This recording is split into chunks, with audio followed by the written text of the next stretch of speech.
Okay, so now property three. So property three was, where was that property? So we had it was on Lafite, right? So that was this Sophie's area property. is it's on the east side of Colleyville. It's close to 121 between Glade and Cheeksbarger.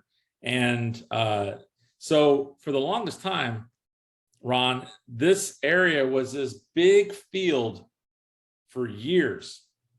Nothing happened. And then all of a sudden, a developer bought it and started putting in entertainment and restaurants and really cool bars and with outdoor seating and just some really unique, not a lot. I mean, there are a few chain restaurants, but some really unique restaurants that you don't always find in what you would consider this to be a suburb, right?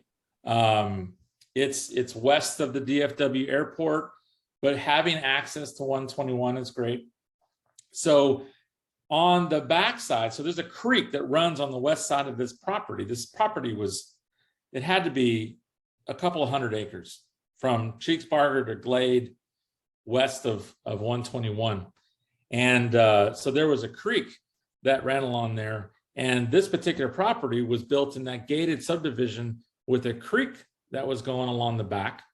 And so it created this backdrop for these garden homes or townhome style properties.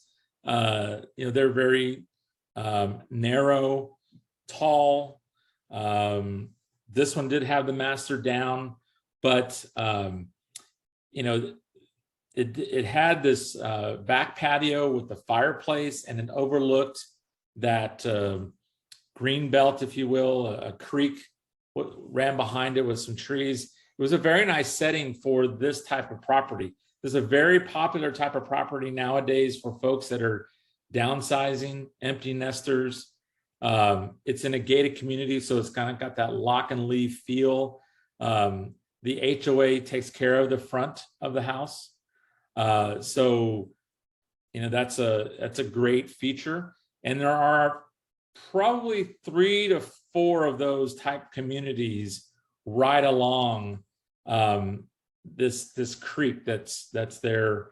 And so yeah, it's a great little community, and these homes are fairly new, and so everything's all up to date, and it had a nice kitchen and living area downstairs, and then the master's off to the back there, garage up front, and then upstairs there was a nice little loft area. Then it had remember that had that card, kind of a card room or a card area over there. Oh yeah, so yeah, I mean, their entertainment space was upstairs almost, right? So they kind of had dual entertainment space. So they you had the downstairs, and then upstairs was kind of like, after you've had a couple drinks, like you go upstairs, like everybody parties upstairs, and that's where the family is.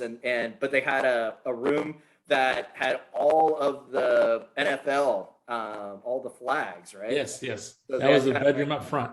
Yeah, so they had the NFL room, and then they also had that card room in the back, and there's like this kind of a sunken where you had the kind of another living room with TVs and everything. So it was really cool. I mean, and it was priced at $985, and it's already sold, so that one's gone.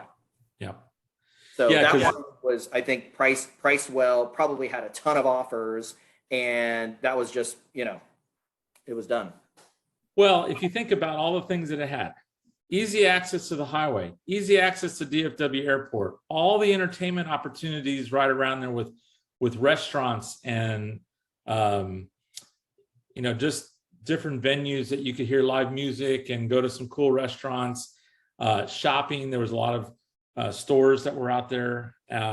You had the creek view, the outdoor fireplace, the several entertainment areas that the property had, fairly new, gated community, lock and leave. I mean, it kind of hit a lot of buttons for folks that are looking for that type of lifestyle, where they can come in and come out and so somebody that might need it to, if they travel for work, not everybody lives here, right? They may have a cool property and their families somewhere else, and they come here for 3 or 4 days a week or every other week.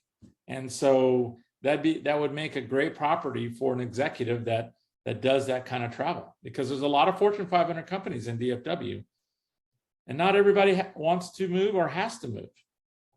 I know several, CEOs that are, C-level, that they don't want to disrupt their whole family. They've got a cool situation already. They might live on the ocean.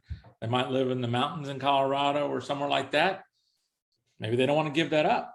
But they got a great job, and they're willing to commit the time it's going to take to go and be there from Monday through Friday or Monday through Thursday, and then they go home for the weekend. So that would have been a great property for someone like that. And that may be who bought it. I don't know. Right. And they may not have, they may have a family, but they don't need the pool and everything else. Right. Because it was easy where, they could have, just relax out on that patio, with the fire pit, and they had plenty of area to just unwind, entertain, but it was really well, it was really nice. It showed well. So yeah, that was a really great property, and under $1 million. So that was a pretty good deal. Yeah, for all that it had, it was really priced well. Yeah.